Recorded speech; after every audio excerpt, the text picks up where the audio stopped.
Welcome back to ARS study circle. Hi, I am Saurabh. आज हम लोग इलेक्ट्रिसिटी स्टार्ट करने वाले हैं। हम लोग अभी तक लाइट का पूरा सेशन समाप्त कर चुके हैं। अगर आप लोगों ने लाइट का पूरा सेशन अगर नहीं देखा है तो प्लीज़ जा कर के देखें। मैं डिस्क्रिप्शन में उसका सारा लिंक दे दूंगा। और ऑब्जेक्टिव क्वेश्चन को भी ज़रूर देखें। ऑब्जेक्टिव क्वेश्चन आप लोगों को बहुत बेनिफिटेबल रहेगा।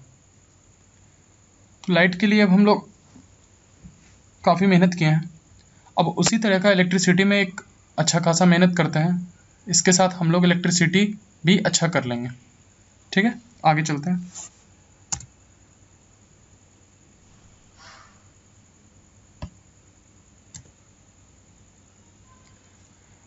इलेक्ट्रिसिटी, अब सबसे पहले इलेक्ट्रिसिटी का आप लोग डेली लाइफ में बहुत सारा यूजेस देखते होंगे। जैसे कि क्या होता है, बल्ब हमारा जलता है, फैन चलता है, टीवी, मोबाइल और भी बहुत सारे चीज़ हैं जो हम लोग घर में यूज करते हैं। फिर इंडस्ट्री है, इलेक्ट्रिक ट्रेन है, फिर तुम्हारा मशीन्स वगैरह आ जाता है। बहुत सारे मशीन्स होते हैं हमारे घर में। मोटर भी होता है जिससे पानी भराया जाता है, तो उस मोटर से वो भी इलेक्ट्रिसिटी से ही चलता है। ट्रांसपोर्ट सेक्टर में आज के डेट में देखते होगे ई रिक्शा बहुत ज़्यादा ही डिमांडिंग है, तो ई रिक्शा भी इलेक्ट्रिसिटी पर चलता है। इलेक्ट्रिक ट्रेन भी आ गई, इलेक्ट्रिक बसेस भी चलना शुरू हो गई है। ठीक है, तो इलेक्ट्रिसिटी का डिमांड डे बाई डे हमारा बढ़ते जा रहा है। इसी के साथ हम लोग का इलेक्ट्रिसिटी जो है, कह सकते हैं काफ़ी इम्पॉर्टेंट टॉपिक रहा है। अभी के डेट में तो बहुत ज़्यादा ही इम्पॉर्टेंट हो चुका है।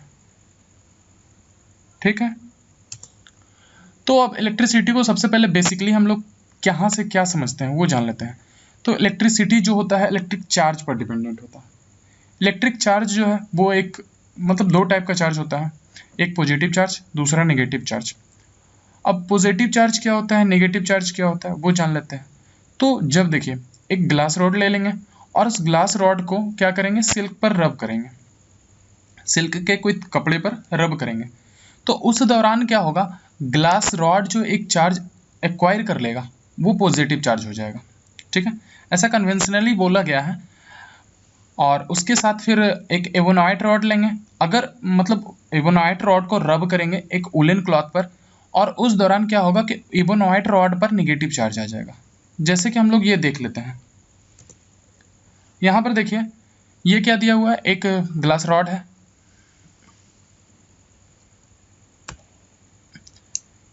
यहाँ देखिए एक ग्लास रॉड है, दिख रहा होगा। इस ग्लास रॉड को क्या किया गया है, रब कर रहा है इस पर, सिल्क पर, सिल्क के कपड़े पर। तो उस रब करने के बाद क्या हो जा रहा है, देखिए यहाँ पर कुछ इस पर चार्ज आ गया, ये हमारा पॉजिटिव चार्ज है। ठीक है, ये हमारा पॉजिटिव चार्ज है। तो ये पॉजिटिव चार्ज जो दिख रहा है हमें, तो ये ग्लास रॉड अपने ऊपर रख लिया। अब देखिए किस तरह से रब करना है वो देख लेते हैं।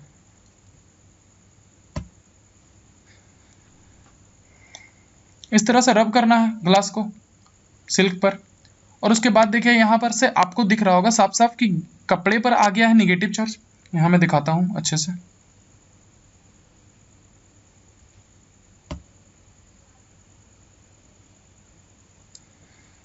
यहाँ पे देखिए कपड़े पर आ गया, यहाँ पर निगेटिव चार्ज दिख रहा होगा, निगेटिव निगेटिव निगेटिव, और इस ग्लास रॉड पर पॉजिटिव पॉजिटिव पॉजिटिव।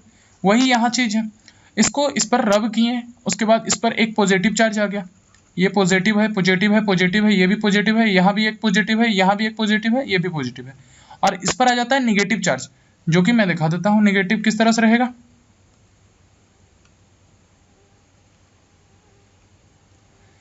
इस पर negative negative negative negative negative आ जाएगा।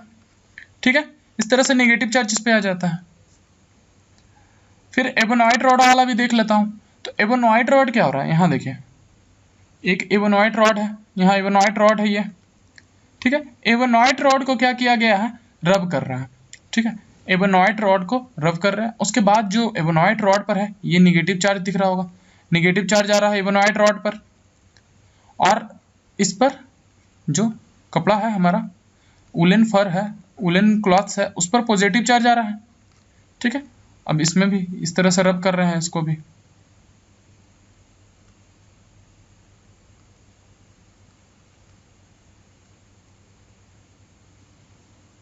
यहाँ देखिए आप लोग, अभी इसके पास कौन कौन सा चार्ज है, प्लस माइनस दोनों चार्ज है। प्लस माइनस दोनों चार्ज है। उसके बाद क्या हो गया कि देखिए प्लस वाला चार्ज जो था इस पर काफी ज्यादा मात्रा में आ गया। इस पर देखिए अभी प्लस माइनस है, यहाँ प्लस माइनस है, गौर से देखिए। तो इस दौरान क्या हुआ, इसका प्लस घट गया और इस पर माइनस बढ़ गया, और इसका जो माइनस था वो कम गया और प्लस इस पर बढ़ गया। मतलब इस पर जो नेगेटिव चार्ज था वो इस ग्लास रॉड पर आ गया और ग्लास रॉड पर जो पॉजिटिव था इस पर चला आया। समझ में आ गया। तो इस दौरान क्या हो गया, ग्लास रॉड पर जो है नेगेटिव चार्ज बढ़ गया, सॉरी ग्लास रॉड नहीं, एबेनॉइड रॉड है जो, उस पर नेगेटिव चार्ज बढ़ गया है और इस पर पॉजिटिव चार्ज बढ़ गया है। समझ में आ गया होगा। आगे चलते हैं। अब आगे क्या बोल रहा है वो देख लेते हैं। तो आगे हमारा यह है, आगे बोल रहा है ना कि अपोजिट चार्ज जो होता है अट्रैक्ट करता है एक दूसरे को। अपोजिट चार्ज जो होता है हमारा अट्रैक्ट करता है एक दूसरे को। जैसे कि यहाँ पर देखते हैं, पॉजिटिव जो चार्ज होता है वो नेगेटिव चार्ज, ठीक है, आपस में क्या करता है, अट्रैक्ट करता है एक दूसरे को। ठीक है, आपस में अट्रैक्ट कर रहा है एक दूसरे को,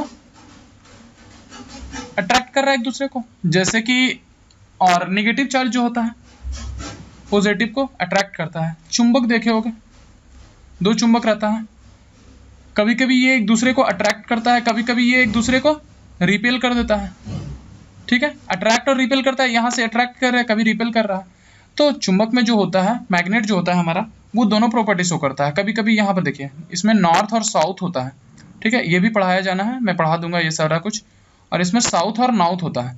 अगर ये नॉर्थ साउथ एक साथ रखेंगे इस तरह के ओरिएंटेशन से, तब ये अट्रैक्ट करेगा। ठीक है, जैसे कि यहाँ पर भी क्या हो रहा है, अपोजिट हो रहा है। अपोजिट ओरिएंटेशन अट्रैक्ट कर रहा है और सेम ओरिएंटेशन क्या कर रहा है, रिपेल करता है। तो यहाँ पर क्या बोल रहा है, अपोजिट ओरिएंटेशन जो होता है, अपोजिट चार्ज हमारा क्या करता है, अट्रैक्ट करता है एक दूसरे को। अपोजिट चार्ज जो हमारा क्या होता है, अट्रैक्ट कर रहा है एक दूसरे को। और निगेटिव चार्ज जो होता है, सॉरी सिमिलर चार्ज जो होता है, जब भी सिमिलर चार्ज रहेगा तो वो रिपेल करेगा। जैसे कि निगेटिव और निगेटिव, ठीक है, एक दूसरे को क्या करेगा, ये रिपेल करेगा। पॉजिटिव पॉजिटिव एक दूसरे को क्या करेगा, रिपेल करेगा। समझ में आ गया। ठीक है, और एसआई यूनिट जो होता है हमारा इलेक्ट्रिक चार्ज का कूलम होता है। तो इलेक्ट्रिक चार्ज क्यू से डिनोट करते हैं और इसका कूलम हो जाता है एसआई यूनिट। ठीक है, अब एक कूलम को जान लेते हैं क्या होता है। 1 coulomb is that quantity of electric charge which exert a force of 9 into 10 to the power 9 Newton on an equal charge placed at a distance of 1 meter from it। मतलब इसका यही है कि एक कूलम जो चार्ज होता है अगर 1 मीटर के दूरी पर रखा हुआ है, 1 मीटर के दूरी पर रखा हुआ है, तो ये दोनों के द्वारा आपस में जो फोर्स लगेगा वो कितना होगा, 9 into 10 to the power 9 Newton. यही होता है हमारा 1 कूलम चार्ज। क्लियर है। आगे चलते हैं। आगे बताया जा रहा है कि all the matter contain positively charge. देखो जितने सारे मैटर होते हैं वो पॉजिटिवली चार्ज रखते हैं, लेकिन क्या क्या कंडीशन है, सॉरी जो भी मैटर पॉजिटिव चार्ज रखते हैं उसे क्या बोलते हैं, प्रोटॉन बोलते हैं, और जो भी निगेटिव चार्ज रखते हैं उसे इलेक्ट्रॉन बोलते हैं। जैसे कि सोडियम हमारा क्या होता है, पॉजिटिव चार्ज रखता है। ठीक है, तो सोडियम पर चार्ज आ जा रहा है, तो इस पर जो चार्ज आ रहा है उसको प्रोटॉन बोलेंगे। और क्लोरीन पर नेगेटिव चार्ज होता है, तो इस पर जो चार्ज बढ़ रहा है वो क्या हो जाएगा, इलेक्ट्रॉन आ रहा है इस पर। तो नेगेटिव साइन के साथ जो अगर है तो वो इलेक्ट्रॉन होता है और पॉजिटिव के साथ प्रोटॉन होता है। क्लियर है। A proton possesses a positive charge of, अब प्रोटॉन में कितना होता है, 1.6 into 10 to the power -19 coulomb. ठीक है, ये आपको याद करना होगा। प्रोटॉन मतलब कि प्रोटॉन जो होता है पॉजिटिव चार्ज कितना रखता है, प्रोटॉन पॉजिटिव चार्ज रखता है 1.6 into 10 to the power -19 coulomb. और न्यूट्रॉन सॉरी इलेक्ट्रॉन जो होता है ये माइनस में रखता है 1.6 into 10 to the power -19 coulomb. और एक न्यूट्रॉन भी होता है, इस पर कोई चार्ज नहीं होता है। ठीक है, इस पर कोई चार्ज नहीं होता है। अब आगे क्वेश्चन देख लेते हैं। एक क्वेश्चन है, calculate the number of electron constituting 1 coulomb of charge. अब बताना है कि नंबर ऑफ इलेक्ट्रॉन कितना होगा जब 1 कूलम चार्ज है तब। तो नंबर ऑफ इलेक्ट्रॉन जब बताना है तो 1 कूलम चार्ज में, तो देख लेते हैं। तो देखिए यहाँ पर सबसे पहले यहाँ पर एक इलेक्ट्रॉन में एक प्रोटॉन में, वन प्रोटॉन में कितना है 1.6 into 10 to the power -19 coulomb charge है। उसी तरीके से एक इलेक्ट्रॉन में भी होता है 1.6 into 10 to the power -19 coulomb charge. ठीक है, बस ये नेगेटिव साइन के साथ होता है तो यहाँ नेगेटिव नहीं लेंगे, न्यूमेरिकल सॉल्व कर लेते हैं पहले। ठीक है, तो एक electron 1.6 into 10 to the power -19 coulomb होता है। तो पूछ रहा है कि 1 कूलम में कितना चार्ज होगा। ठीक है, तो इसे क्या करते हैं, कूलम को एक साइड कर लेते हैं, कूलम को 1 कूलम कर लेते हैं। तो यहाँ पर कितना दिया हुआ है 1.6 into 10 to the power -19 coulomb is equal to 1 electron. तो 1 कूलम इज इक्वल टू कितना हो जाएगा 1/1.6 into 10 to the power -19 coulomb electron हो जाएगा। 1c इज इक्वल टू कितना हो जाएगा -19 ऊपर चला जाएगा 10 टू द पावर +19 हो जाएगा और नीचे में 1.6 हो जाएगा। इसको सॉल्व करेंगे तो इसको इस तरह से सॉल्व कर लेते हैं। ठीक है, इस तरीके से सॉल्व कर लेंगे तो क्या आ जाएगा 100 divided by 16 into 10 to the power -19।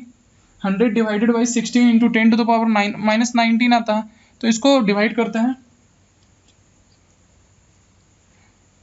तो लगभग 6 इंटू 6 पॉइंट समथिंग में और 10 to the power -19 sorry plus यहाँ -19 नहीं होगा, ये 18 हो जाएगा 18 और ये प्लस में होगा +18 और यहाँ 18 प्लस में हो जाएगा 6 point something into 10 to the power +18 आ जा रहा है। ठीक है, तो एक कूलम में 6 पॉइंट कर लेता हूँ 16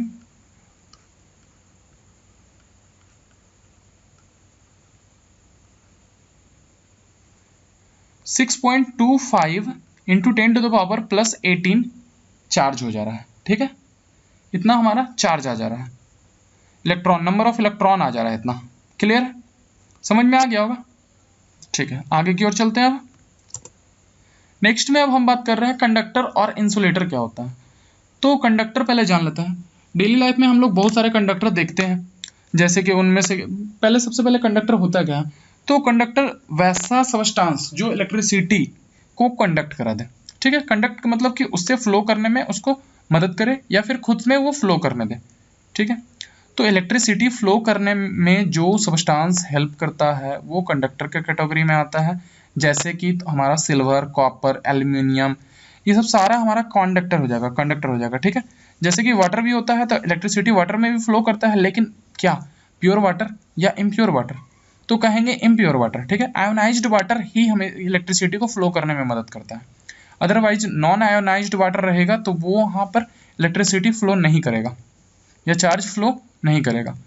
तो कंडक्टर वैसा सबस्टांस को बोलते हैं जिसमें कि इलेक्ट्रिसिटी इजीली फ्लो कर जाए, वो कंडक्टर कहलाता है। जैसे कि सिल्वर, कॉपर, एल्युमिनियम एंड ये सब कंडक्टर हो जाता है। और कार्बन भी, देखिए कार्बन क्या होता है हमारा नॉन मेटल होता है, कार्बन से इलेक्ट्रिसिटी फ्लो नहीं करता है। लेकिन इसमें भी एक एक्सेप्शन होता है, कार्बन का जो ग्रेफाइट फॉर्म होता है, ग्रेफाइट जान रहे होगे हमारे जो पेंसिल में होता है उसमें ग्रेफाइट ही होता है।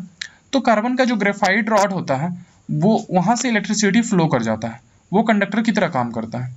ठीक है, और जिस सबस्टांस से इलेक्ट्रिसिटी फ्लो नहीं करता है उसे इंसुलेटर बोलते हैं। जैसे कि हम लोग देखते होंगे इलेक्ट्रिकल अप्लायंसेस जो आते हैं सारे, तो उसमें क्या किया रहता है, प्लास्टिक का कवरिंग किया हुआ रहता है। जहाँ हमारा हैंडल करने के लिए जो साइड रहता है वहाँ पर प्लास्टिक का कवरिंग किया जाता है। तो वो प्लास्टिक कवरिंग क्यों किया जाता है, क्योंकि वो इलेक्ट्रिसिटी का क्या होता है, इंसुलेटर होता है। इलेक्ट्रिसिटी उससे फ्लो नहीं करता है, वो इंसुलेटर की तरह वर्क करता है। जैसे कि हमारा कौन कौन सा इंसुलेटर में आ जाता है, तो ग्लास आ जाता है, ग्लास से इलेक्ट्रिसिटी फ्लो नहीं करता है। एवोनाइट रॉड आ जाता है, इलेक्ट्रिसिटी फ्लो नहीं करता है। रबर आ जाता है, रबर में क्या होता है, इलेक्ट्रिसिटी फ्लो नहीं करता है। ज़्यादातर जितने प्लास्टिक होते हैं ऑलमोस्ट सारे जो होते हैं वो इंसुलेटर होते हैं। Paper, dry would, cotton, mica, bakelite, फिर पॉर्सलिन एंड ड्राई एयर, इस सारा का सारा हमारा जो होता है इंसुलेटर की तरह वर्क करता है। ठीक है, और इससे इलेक्ट्रिक चार्जेज जो होते हैं फ्लो नहीं करते हैं। आप लोग क्या कीजिएगा, ये जो मैं बता रहा हूँ इसका सारा नोट्स अच्छे से बना लीजिएगा वीडियो पॉज कर करके, और प्लीज़ ये शेयर करें, हमें सब्सक्राइब भी करें। आप शेयर कीजिएगा तो हम लोग को थोड़ा सा मोटिवेशन मिलता है, और उस मोटिवेशन से और अच्छे अच्छे मटेरियल आप लोगों को लाने में हम लोग काफ़ी मदद रहेगा। आगे चलते हैं अब हम लोग। अब यहाँ देख लेते हैं क्या दिया हुआ है इसमें कि कॉपर का जो वायर है कैसे कैसे फ्लो करता है इलेक्ट्रिसिटी। तो देखिए यहाँ पर कॉपर का वायर लगाया हुआ है, ठीक है। कॉपर वायर जब लगाया हुआ है तो कॉपर वायर का काम क्या हो रहा है, इलेक्ट्रिसिटी फ्लो करा रहा है। इलेक्ट्रिसिटी फ्लो करवा रहा है तो क्या होगा, बल्ब जलेगा। जैसे यहाँ देख लेते हैं, ये कॉपर वायर लगाए हैं, यहाँ इलेक्ट्रिसिटी हमारा क्या हो रहा है, बल्ब जल रहा है। कैसे फ्लो कर रहा है वो देख लेते हैं। यहाँ से निकल रहा है, इलेक्ट्रॉन यहाँ से पास कर रहा है और फिर प्रोटॉन की तरफ जा रहा है। इस तरह से फ्लो करते हुए हमारा बल्ब को इस दौरान जला देता है। और करंट किधर से, पॉजिटिव साइड से निकल करके नेगेटिव साइड में जाता है। मतलब कि इससे ये पता चल रहा है कि जिस डायरेक्शन में इलेक्ट्रॉन मूव कर रहा है उसके अपोजिट डायरेक्शन में हमारा करंट फ्लो करेगा। क्लियर है? फिर से इसको प्ले करके मैं दिखा देता हूँ तो और अच्छे से क्लियर हो जाएगा। देखिए ये एक कॉपर वायर लगाया गया है 1.5 वोल्ट सेल से, और इस दौरान क्या हो रहा है, इसका नेगेटिव एंड से इलेक्ट्रॉन निकल करके बल्ब से पास करते हुए वापस पॉजिटिव एंड में जा रहा है, और पॉजिटिव एंड से करंट निकल करके नेगेटिव एंड में जा रहा है। ठीक है, मतलब कि इलेक्ट्रॉन जिस डायरेक्शन में फ्लो कर रहा है उसके अपोजिट डायरेक्शन में ही हमारा इलेक्ट्रिसिटी फ्लो करेगा। क्लियर हो गया? आगे देख लेते हैं। अब क्या था, ये हमारा कंडक्टर है तब, अब जब इंसुलेटर रहेगा तब क्या होगा, इंसुलेटर लगा दिए तो क्या यहाँ पर आपका इलेक्ट्रिसिटी फ्लो करेगा, बल्ब नहीं जला। यहाँ से क्लियर पता चल रहा है कि इंसुलेटर में कभी भी आपका करंट फ्लो नहीं करता है। समझ में आ गया होगा? आगे चलते हैं। आगे हम लोग बात कर रहे हैं इलेक्ट्रिसिटी के बारे में, थोड़ा सा और आगे देखते हैं क्या क्या है। अब तो आगे क्या दिया हुआ है, अब देखिए कंडक्टर है, कंडक्टर में क्या क्या होता है। तो कंडक्टर में क्या होता है ना, जैसे कि देखिए ये हमारा एक कंडक्टर है,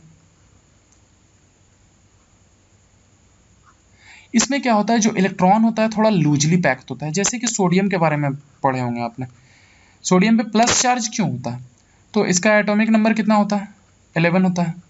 केमिस्ट्री में पढ़े होंगे, अगर नहीं पढ़े हैं तो हमारे प्लेलिस्ट में आप जा करके देख सकते हैं। अंकित सर के द्वारा बताया गया है, केमिस्ट्री पूरे अच्छे से एक्सप्लेन किया है सर ने, तो उसे भी देख सकते हैं, आपको काफ़ी इंटरेस्टिंग भी लगेगा उनका सारा टॉपिक। तो इसका इलेक्ट्रॉनिक कॉन्फ़िगरेशन करते हैं तो कैसे होता है, 2, 8 और 1 होता है। ये जो 1 आता है ये लूजली पैक इलेक्ट्रॉन होता है। ठीक है, ये जो 1 आता है वो लूजली पैक इलेक्ट्रॉन होता है जो कि इस पर रहता है सेट, और ये ईजिली वहाँ से निकल जाता है। क्लियर? मेटल से ये सोडियम है, सोडियम से ईजिली निकल जा रहा है, या फिर कोई भी मेटल रहता है उसमें जो आउटरमोस्ट शेल में होता है इलेक्ट्रॉन वो ईजिली निकल जाता है, फ्री इलेक्ट्रॉन होता है वो। ठीक, जिसके कारण कि उससे इलेक्ट्रिसिटी फ्लो कर जाता है। क्लियर हो गया? तो ये देख लेते हैं, all the conductor have some electron which are loosely pack. ठीक है, लूजली हेल्ड होता है न्यूक्लियस के साथ, एटम से। These electron are called free electron and can move from one atom to another। और ये जो इलेक्ट्रॉन होता है एक जगह से दूसरे जगह आसानी से जा सकता है through out the conductor, conductor से। The presence of free electron in a substance make it conductor. और ये फ्री इलेक्ट्रॉन ही उसे उस सबस्टांस को कंडक्टर बनाता है। ठीक है, अब बात करते हैं कि इंसुलेटर क्या होता है। अगर आप सोचें, ये एक प्लास्टिक है, ठीक है, ये एक प्लास्टिक है। अब प्लास्टिक क्या होता है, ये प्लास्टिक जो होता है इंसुलेटर होता है।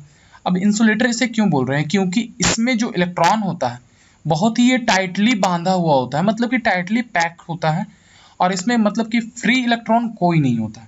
ठीक है, प्लास्टिक में कोई भी फ्री इलेक्ट्रॉन नहीं अवेलेबल होता है, जिसके कारण क्या होता है कि इससे इलेक्ट्रॉन मूव नहीं करता है। इलेक्ट्रॉन जब मूव नहीं करेगा तो हमारा इलेक्ट्रिसिटी भी फ्लो करेगा।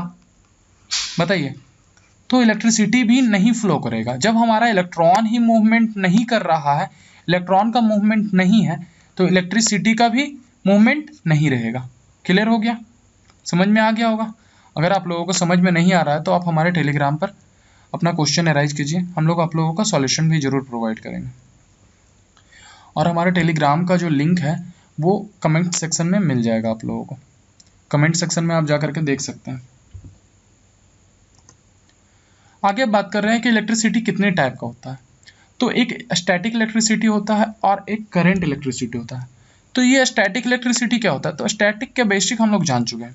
स्टैटिक इलेक्ट्रिसिटी में जो देखिए अभी एबेनॉइट रॉड और ग्लास रॉड वाला पढ़े थे, तो वहाँ पर जो इन्वॉल्वमेंट होता है वो स्टैटिक इलेक्ट्रिसिटी का होता है। जैसे कि the electric charge remain at rest, वहाँ पर एक जगह रेस्ट में रहता है, डेट मीन्स स्टेशनरी होता है और वो मूव विथ नहीं करता है, ठीक है। और जो ग्लास के द्वारा जो चार्ज एक्वायर किया जा रहा था जब सिल्क क्लॉथ में रब कर रहे थे हम लोग, या फिर जो एबोनॉइट रॉड के द्वारा चार्ज एक्वायर किया जा रहा था जब उलिन क्लॉथ में हम लोग उसे रब कर रहे थे, वो सब सारा का सारा स्टैटिक इलेक्ट्रिसिटी का ही पार्ट है, ठीक है। वो सारा का सारा स्टैटिक इलेक्ट्रिसिटी का ही एग्जाम्पल है। अब क्या होता है देखिए, अब लाइटनिंग जो होता है हमारे पास अर्थ में, मतलब थंडरिंग और लाइटनिंग सुने होंगे आप, तो जब लाइटनिंग होता है तो आसमान से ओलावृष्टि होती है, ओलावृष्टि के साथ उस बारिश के दौरान ओलावृष्टि होती है, मतलब बर्फ गिरते हैं, लेकिन उसके पहले कभी कभी सुने होंगे साउंड लाइटनिंग आते हैं, थंडर लाइटनिंग। तो वो क्यों होता है, तो वो भी इन्वॉल्वमेंट होता है वहाँ पर भी स्टैटिक इलेक्ट्रिसिटी का, ठीक है। स्टैटिक इलेक्ट्रिसिटी का वहाँ पर भी इन्वॉल्वमेंट होता है, उसी के कारण हमारा लाइटनिंग होता है। क्लियर है? आगे चलते हैं। अब आगे क्या बोल रहा है कि करंट इलेक्ट्रिसिटी। अब करंट इलेक्ट्रिसिटी क्या होता है, तो करंट इलेक्ट्रिसिटी जो होता है जिसमें कि चार्ज का मूवमेंट हो, जैसे कि अभी थोड़ी देर पहले देखा था हमने कि क्या हो रहा था कि जिस डायरेक्शन में इलेक्ट्रॉन मूव कर रहा था तो उसके अपोजिट डायरेक्शन में इलेक्ट्रिसिटी मूव कर रहा था। तो जिस डायरेक्शन में इलेक्ट्रॉन का मूवमेंट हो रहा है उसके अपोजिट डायरेक्शन में इलेक्ट्रिसिटी का मूवमेंट हो रहा है, वही हमारा क्या होता है, इलेक्ट्रिक चार्ज का मूवमेंट जब मोशन में आते हैं तो वो प्रोड्यूस करता है electric current. The electricity which we use in our home, जो कि हम लोग अपने घरों में यूज कर रहे हैं, वही होता है ये। क्लियर है? अब आगे बात करते हैं इलेक्ट्रिसिटी में। अब स्टार्ट हो चुका है हमारा मेनली इलेक्ट्रिसिटी, यहीं से करंट इलेक्ट्रिसिटी से स्टार्ट होता है। तो उसी के साथ आ जाते हैं इलेक्ट्रिक पोटेंशियल पर। इलेक्ट्रिक पोटेंशियल एक बहुत ही इंपॉर्टेंट टर्म है, ठीक है। इलेक्ट्रिक पोटेंशियल को पहले अच्छे से समझ लेते हैं क्या होता है। तो इलेक्ट्रिक पोटेंशियल क्या होता है तो वो देख लेते हैं। इलेक्ट्रिक पोटेंशियल में जैसे कि क्या होता है, जब एक इन्फिनिटी से, suppose this is the infinity, this is the infinity और this is our known point, ये हमारा नॉन पॉइंट है और इस इन्फिनिटी पर कोई इलेक्ट्रॉन रखा हुआ है या कोई चार्ज रखा हुआ है, ठीक है। इस चार्ज को, ठीक है, एक पॉजिटिव, सॉरी ये पॉजिटिव चार्ज कर दीजिएगा, एक पॉजिटिव चार्ज को इन्फिनिटी से उठा करके एक नॉन पॉइंट पर लाने में जो वर्क लगा, ठीक है, फिर से बोल रहा हूं मैं, प्रोटॉन को इन्फिनिटी से उठाकर लाने में, मूव कराकर लाने में एक नॉन पॉइंट पर जो वर्क लगा, ठीक है, वो हमारा इलेक्ट्रिक पोटेंशियल होता है। फिर से इनफाइनाइट डिस्टेंस से किसी प्रोटॉन को, पॉजिटिव चार्ज को किसी नॉन पॉइंट पर लाने में जो वर्क लगा, वर्क डन हुआ, वो हमारा इलेक्ट्रिक पोटेंशियल बताता है। क्लियर हो गया? आगे देखते हैं यहाँ। द इलेक्ट्रिक पोटेंशियल और the potential at A point in an electric field is defined as work done in moving a unit positive charge from infinity to that point। infinity से किसी खास पॉइंट पर जो मतलब प्रोटॉन को flow कराने में जो वर्क हुआ, वर्क डन हुआ मैग्नेटिक इलेक्ट्रिक फील्ड में, वो हमारा इलेक्ट्रिक पोटेंशियल होता है। क्लियर हो गया होगा? आगे देखते हैं इसको। अब एक वोल्ट को डिफाइन कैसे करेंगे? पोटेंशियल डिफरेंस जो होता है, पोटेंशियल जो होता है वोल्ट से डिनोट होता है, तो एक वोल्ट कैसे डिफाइन करेंगे?